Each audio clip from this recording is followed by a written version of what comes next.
Why was this Lifetime movie in theaters? Why? Hi everyone, it's me, Grant, the movie and TV guy. Welcome to Raise on Popcorn with Grant, everybody. And today we are talking about a movie. Movies and TV, that's what we do here, and that movie is A Mistake. That's the name of the film. A Mistake is a drama. It is directed by Christine Jeffs, whose only previous film that I've seen, a film which I liked a lot, Sunshine Cleaning, which I really liked, real underrated little indie dark comedy with Emily Blunt and Amy Adams, and the late great Alan Arkin. Now she's here with A Mistake. It's based on a novel, and it's a New Zealand film. It is set there. It is filmed there. Was made there. What is the film about? Well, it centers on Dr. Elizabeth Taylor. Yes, that is her actual name. She's played by Elizabeth Banks. She is a surgeon working at this hospital in New Zealand, and she's like the head surgeon. And when a patient comes in, a young woman who claims to have pretty severe stomach issues, turns out it's sepsis.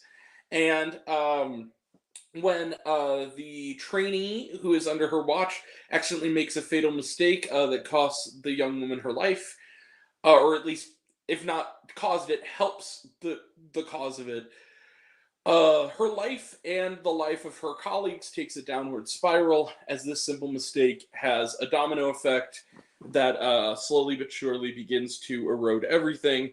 Will Dr. Taylor make it out of this fine, or will this mistake cost her everything? Let the drama begin. Guys, I'm going to be real with you. A Mistake is not a terrible film. It's not even a very bad film. But it's really disappointing. It's... I'll say this right off the bat. Kind of abysmal New Zealand accent aside, Elizabeth Banks is really good in this. Elizabeth Banks is good in everything. And I think the acting in general is decent. I think it's overall pretty solid. I think that there are moments that really work. I think there's moments where the script is really solid. But A Mistake is a missed opportunity, and the only way to really bring it up is to kind of give a minor spoiler. So a minor spoiler warning. This movie feels like a construction. The reason this movie fails is because it doesn't work, is because it feels constructed.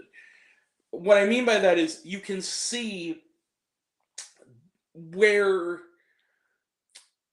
the filmmakers are putting in, this is the moment that this happens. This is the moment that this dramatic thing happens.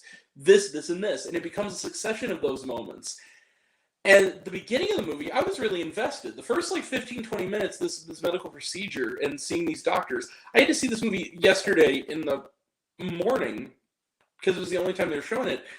And despite being kind of tired, I was riveted. I was like, okay, this is getting me. I like this. This is an interesting. There's some tension here. And then after that,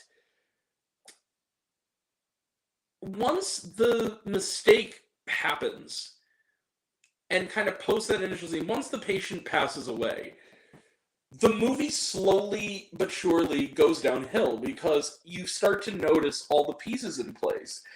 And the only thing really keeping you invested is Banks, and I think she does a good job playing this woman who has to be stoic to do her job, but is also having to deal with, sexism in the workplace and, things of that nature, as well as these complications that are happening because of this mistake. And I think it works. But this movie has, the issue with it is, it has what I would call post-season 2 finale 13 Reasons Why syndrome. In that, a simple choice that somebody makes that seems to be pretty minute and not have much of an effect, a tragic mistake, but it doesn't seem to have much of an effect on anything, almost comically balloons into melodrama, where just things that would never happen start to happen, so that the movie can be a movie. It feels like this film was a 30-minute short that somebody decided needed an extra 71 minutes added to it. So it just feels like it gets repetitive because you're just watching these things happen to this woman and her colleagues who didn't really deserve it. And it leads to one doctor committing suicide, the main character's girlfriend leaving her. She's LGBTQ. Girlfriend leaving her. Her job being in jeopardy. And then you realize in the last, once you start to you start to piece it in your head. There's a key piece of information that this character is missing. That is what happened after the patient went from the surgical theater to the ICU. And that is key information that could actually help the case for this doctor. And she waits until the last 15 minutes to even approach the ICU doctors about what's going on. And this is after her relationship implodes. Her job is in jeopardy. Her boss, who already thought little of her, thinks even less of her. Her sister's dog, who she took care of, dies on her watch and turns her sister against her. Her colleague commits suicide. It's after all of this stuff happens that suddenly, that's when she says, maybe now is the time that I should ask the ICU doctors what happened. And it feels like a betrayal of this character because for so much of this movie, this character is intelligent and on top of it and a professional and good at her job. And then you just think, like, why didn't she talk to the ICU? And the only answer I can gather that makes any sense is because if she did, the movie would be over in 30 minutes. Her waiting makes this a feature film because the rest of it just doesn't work. That being said, I didn't hate this movie. I'm not going to give it a 0. I'm not going to give it a 1.5. I think that it has things in it that are really good, but I think that the stuff in it that's bad hurts the film and drags it down in a way that it really shouldn't have, which is a shame. But I'm going to give a mistake. Let's put it this way. It's not. This movie wasn't necessarily a mistake, but it was a missed opportunity. I'm going to give a mistake 2 stars. It's not a terrible movie. I think that it has that first 15-20 minutes is really, really gripping, but then afterwards, you just kind of feel like none of this stuff needed to happen the way that it happened. If the characters were even a little bit as intelligent as they were established to be, this movie wouldn't be a movie. It's the idiot plot. It's exactly what Roger Ebert used to write about how there's one key piece of information that a character either is not able to say or unable to hear that makes the plot happen. And that is really kind of lazy. And then also, the stuff that happens is just kind of, this would never happen to anybody in the history of the world.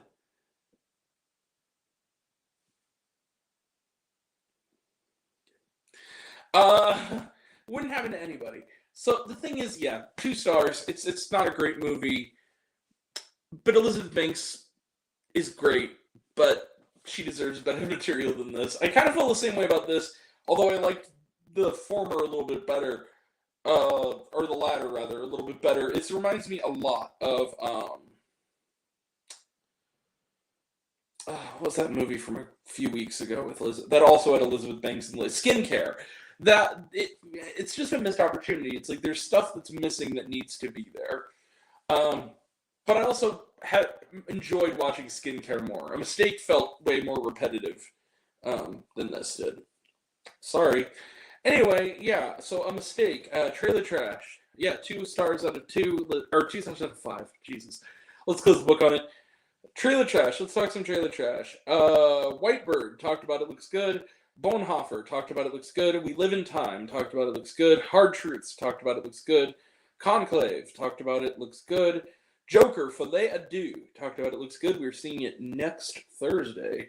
And was there Schwarman? No, there was not. All right, that is it. We will be back right after this for a review of Jungkook, I Am Still, the latest documentary from the BTS world. I mind you, it's his solo career, but yeah. So I'll have a review of that. Probably a pretty short one because these are hard to review as films. But yeah. And then after that, we will have a review, thanks to a screener link from my friend Emily McLean. We'll have a review of Faith of Angels, which is exclusively in Salt Lake City or Utah theaters. It'll be going a little bit wider this weekend. So I got to check it out today, thanks to the screener. So we'll have a review of that early for most of the country. Faith of Angels. Also coming up in the coming days, we will have reviews. A lot of reviews coming up. Man, this is a busy year already. We will have reviews. Thursday, we'll have reviews for The Wild Robot and Megalopolis, the long-awaited and very, very divisive new Francis Ford Coppola film. Friday, we'll have reviews. Well, actually, Saturday, because it's going to take... I'm doing a quadruple feature again. Thanks, O'Fallon, though, for scheduling those close together. Please don't change the show times. I will have reviews for Azrael, the horror film starring Samara Weaving, which looks really good. We'll have a review for Lee, the Lee Miller biopic starring Kate Winslet and Andy Samberg, which also looks good. Vindicating Trump, the documentary by Dinesh D'Souza. Douchebag. Dinesh the Douchebag. We'll have a review of that, and no, it's going to suck. And then we'll also have a review of the teen comedy Empire Waste, which I know literally nothing about, but we will be checking that out either way. Saturday, also, because we'll be watching them at home, it'll be a packed night Saturday. Also, SNL is Saturday. Jesus Christ. We will have reviews at home for Will and Harper, the documentary starring... Will Ferrell and Harper, is it Lee? Is that her name? Harper, the former writer of Saturday Night Live. Is that her name? Not Harper Lee, that's the author. Hold on.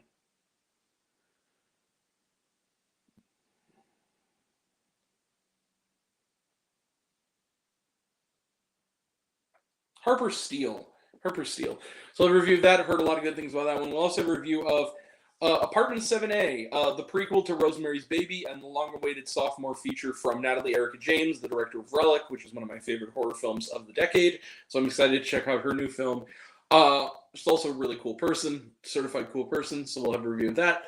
Sunday, because we're not even, or Monday rather, because we're not even close to over yet, we will have reviews coming down the pike for...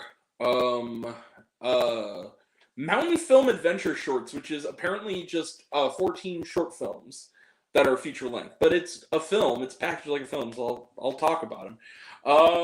It's an anthology. We'll have a review of that, and Devara Part 1, which is a new over 3-hour epic Tollywood film rather, starring Junior NTR of Triple R fame, as well as Wolfs, the new action comedy starring Brad Pitt and George Clooney, which was originally going to be in theaters. Apparently it was in a few theaters last weekend, but now it is coming out on Apple TV. We'll have a review of that, as well as AMC Screen Unseen.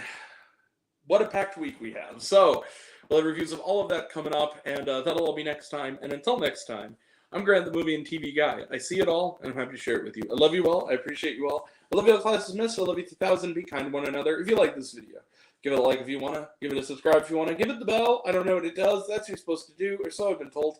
Leave a comment, even if it's, hey Grant, I like waffles. It really helps out. If you want to find me elsewhere, reviews this and other fun stuff, you can check me out on all my social media. I'm on literally everything at either Raised on Popcorn with Grant or Raised on Popcorn. Take care of yourself. Take care of your mental health. It's incredibly important. And I want to know down below, what did you think? Sorry for the thunder. What did you think of A Mistake? Did you like the movie? Did you hate the movie? Think my opinion's good? Think I'm full of shit? Comment below. Let me know. And until we meet again, we're all Raised on Popcorn. Big Mouth Extra Butter. Catch you guys next time. Like real soon. Take care.